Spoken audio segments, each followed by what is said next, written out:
नमस्कार, आप देख रहे हो होमी टीवी भारत। देश को जल्द ही एक और बड़ी डिजिटल सौगात मिलने जा रही है।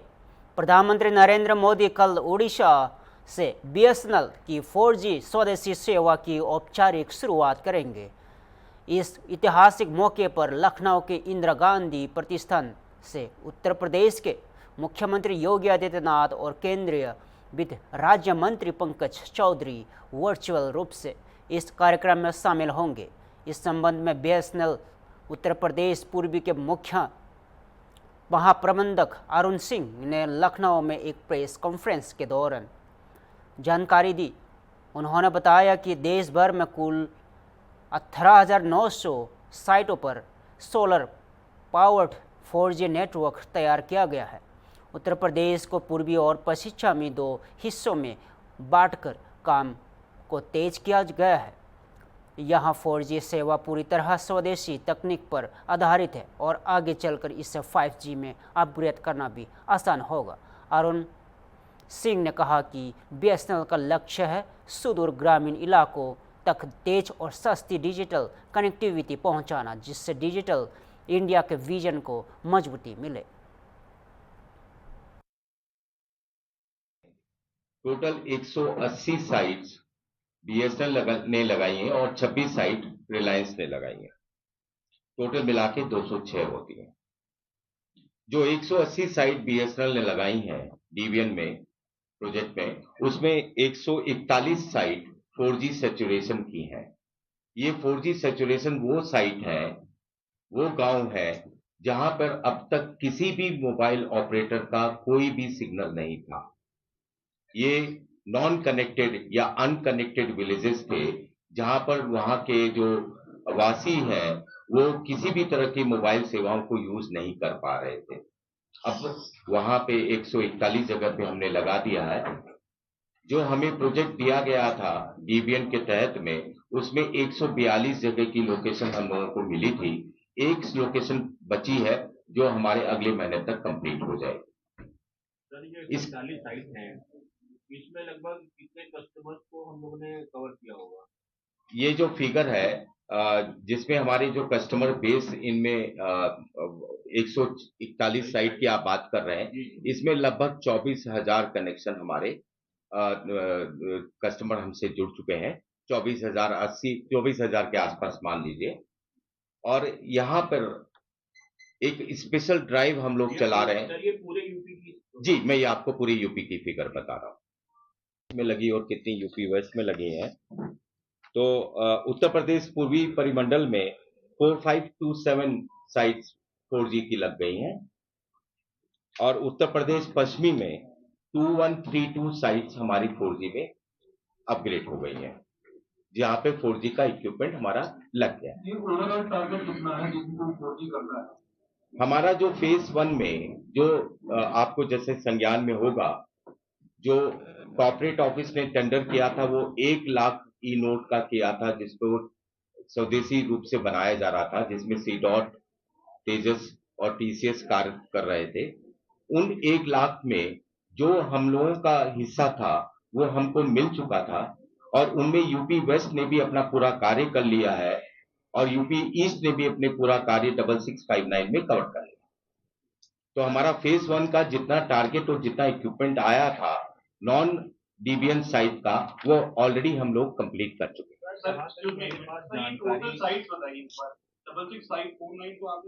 6659 is a total 4G sites which you have already done. I want to know the figure of number of sites in UP, total number of. में कई चीजें हम लोगों को साथ साथ में करनी पड़ती है।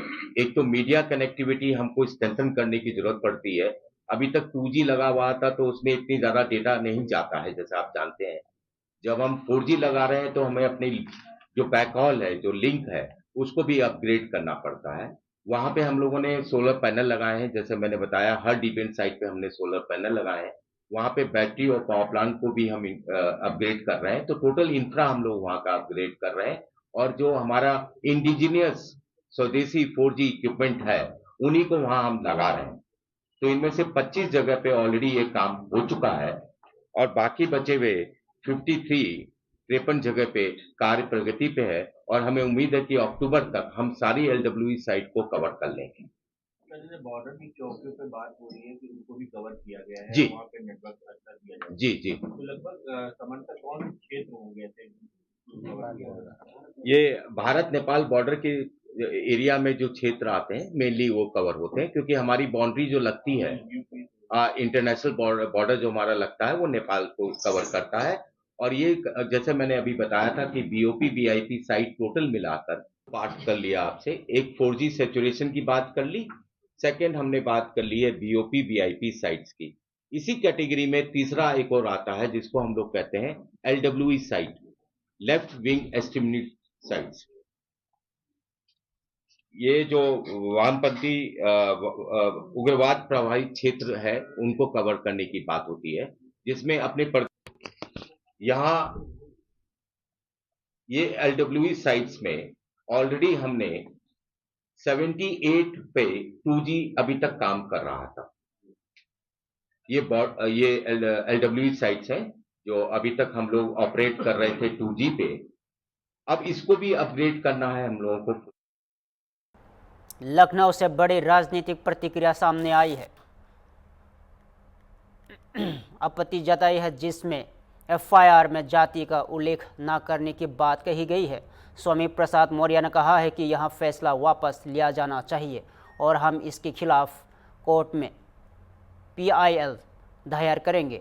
उन्होंने सरकार पर भी निशाना साधते हुए कहा कि सरकार की मंशा है कि सच्चाई छुपाई जाए और जातिगत भेदभाव की पोल न खोले।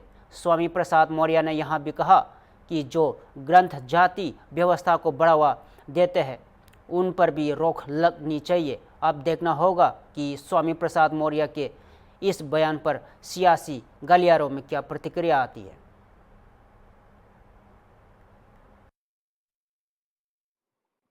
इनकी रोक लगाने के बाद कमजोर जातियां अपने समाज को जातीय सभाओं के माध्यम से शिक्षा के प्रति सावधान करना, कुरीतियों से दूर रहना, आर्थिक विकास की ओर अग्रसर होना या सामाजिक भावना से आगे बढ़ाने के लिए प्रेरित करना तथा आडंबर ढोंग पाखंड से बचना की अपील न कर सकें, इस साजिश के तहत ये सरकार शासनादेश जारी की है। वहीं पर इस शासनादेश में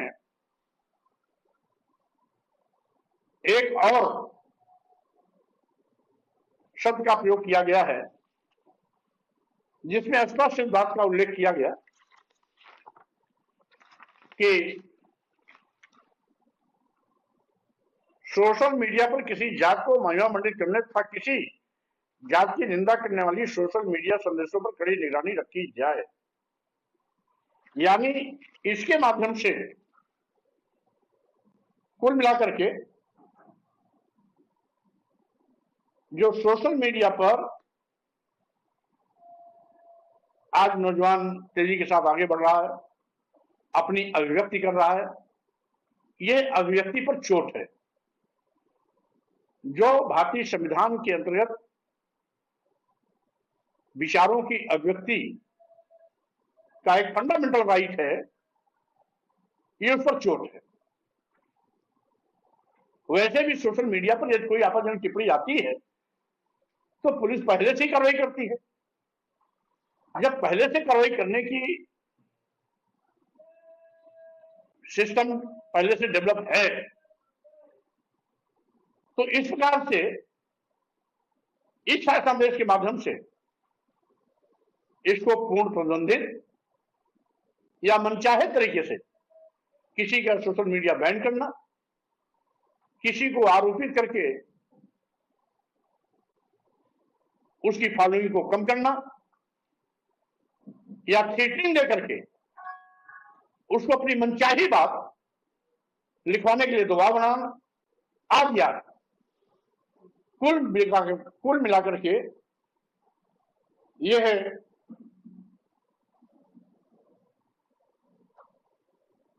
दबाव बनाने की एक नीति है। क्योंकि आज भारतीय जनता पार्टी की सरकार सभी मुद्दों पर पूरी तरह से खिलाफ है। बड़े माननीय उच्च न्यायालय,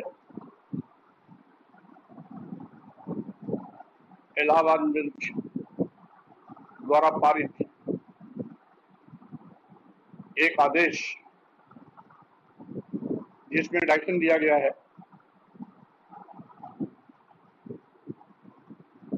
कि जातीय पहचान का रिमूवल फ्रॉम व्हीकल्स,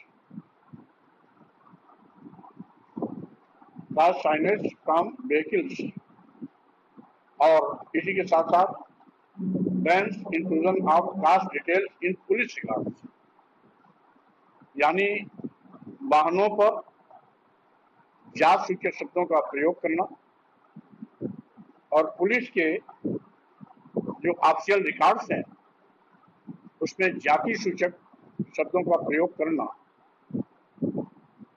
प्रतिबंधित करने का आदेश दिया गया है। कुल मिलाकर के इटावा में एक शराब की गाड़ी पकड़े जाने पर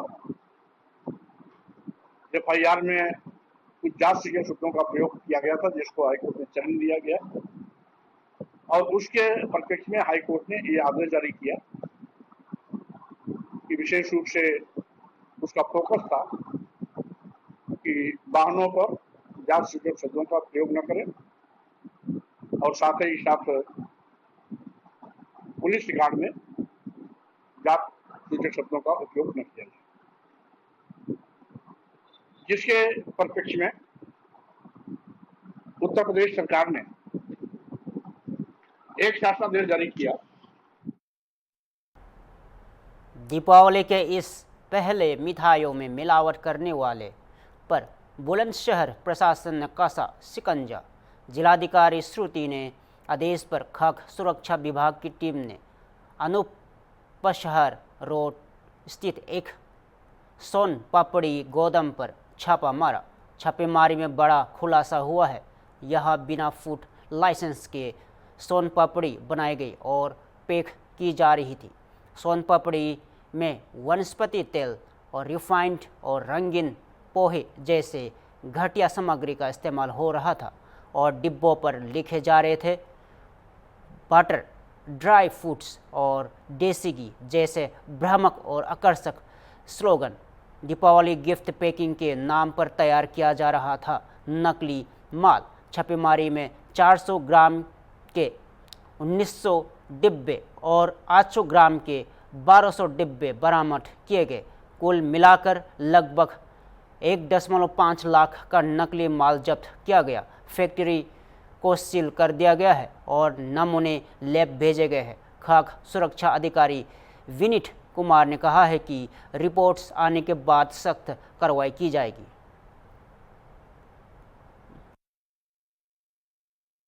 आज कहाँ छापेमारी की गई है और क्या क्या बरामद किया गया है? देखिए, हम लोगों को सूचना मिली थी कि एक फैक्ट्री में दिवाली त्यौहार के मद्देनज़र सोन पापड़ी का निर्माण किया जा रहा है। तो हमारी टीम के द्वारा वहाँ जाके जांच की गई। तो मौके पर जाके जब देखा गया है तो सोन पापड़ी जो बनाई जा रही थी उसमें रिफाइंड ऑयल, वनस्पति और मैदा का इस्तेमाल किया जा रहा था। जब उनके डब्बों की हमने जाँच की है तो डब्बों पे एक तो जो फूड का लाइसेंस था वो किसी और दुकान का लाइसेंस था, उस फैक्ट्री का लाइसेंस नहीं है। साथ में जो उस पर देसी घी का जिक्र किया गया है, देसी घी से सोन पापड़ी बन रही है, जबकि देसी घी पूरी फैक्ट्री में मौजूद नहीं था। साथ में एक और चीज़ उसमें थोड़ी अलग थी कि जो उसमें ड्राई फ्रूट्स के नाम पर पिस्ता या बादाम का उल्लेख किया गया था, उसके स्थान पर वो लोग जो पोहा होता है, पोहे में एक सिंथेटिक रंग मिला के उसको पिस्ता का डिज़ाइन दिया है और उसका इस्तेमाल वहाँ किया जा रहा है। हमारे द्वारा वहाँ से पिस्ता और सोन पापड़ी का सैंपल कलेक्ट किया गया है और साथ में बिना लाइसेंस और जो मौके के सामान वो लोग लगा रहे हैं उनको देखते हुए तत्काल प्रभाव से उसको बंद करने को कहा गया है। लाइसेंस होने के बाद और अगर वो नियम का पालन करता है तो तभी वो काम कर सकता है। कितनी मात्रा में सर ये तैयार माल वहाँ से बरामद हुआ? देखिए लगभग 3000 के आसपास के बॉक्सेस वो तैयार कर चुका था और साथ में जो खाली डब्बे और वो देख के लग रहा है कि ये शायद दीपावली तक लाखों बॉक्स को तैयार करने का इसका प्रोजेक्ट है। कितने लोग इसमें मौजूद थे? झूमे की नमच से पहले जिले में सुरक्षा के कड़े इंतजाम किए गए हैं। बुलंदशहर पुलिस पूरी तरह अलर्ट मोड में है। त्योहारों और नमच के शांतिपूर्ण ढंग से संपन्न कराने के लिए पुलिस प्रशासन ने आज फ्लैग मार्च निकाला। एएसपी देहात डॉक्टर तेजवीर सिंह की अगुवाई में कई संवेदनशील इलाकों में फ्लैग मार्च किया गया। पुलिस प्रशासन ने जनता से अपील की है कि सभी त्योहारों और जुमे की नमच को शांतिपूर्ण और सौहार्दपूर्ण माहौल में मनाए। एएसपी देहात ने क्या कहा, आइए सुनते हैं। सर, बुलंदशहर पुलिस के द्वारा फ्लैग मार्च आज किया जा रहा है, क्या कहेंगे सर, क्या उद्देश्य है ये फ्लैग मार्च किया जा? आज जनपद बुलंदशहर के सभी थाना क्षेत्रों में पुलिस के द्वारा फ्लैग मार्च निकाला जा रहा है। मुख्यतः इस समय नवदुर्गे का त्योहार चल रहा है, जिस दौरान विभिन्न तिथियों पर अलग अलग थाना क्षेत्रों के सभी मुख्य बाजारों और कस्बों में माता काली की शोभा यात्राएं निकाली जाती हैं। साथ ही आज जुम्मा है जिसमें नमाज भी होनी है। इसको दृष्टिगत रखते हुए सभी जगह फ्लैग मार्च किया जा रहा है। इसके माध्यम से पुलिस के द्वारा जन सामान्य को ये संदेश दिया जा रहा है कि सभी अपने अपने त्योहारों को मिलजुल कर भाईचारे के साथ मनाएं और पुलिस उनके लिए हर समय उपलब्ध है, सभी जगह सतर्क एवं मौजूद है।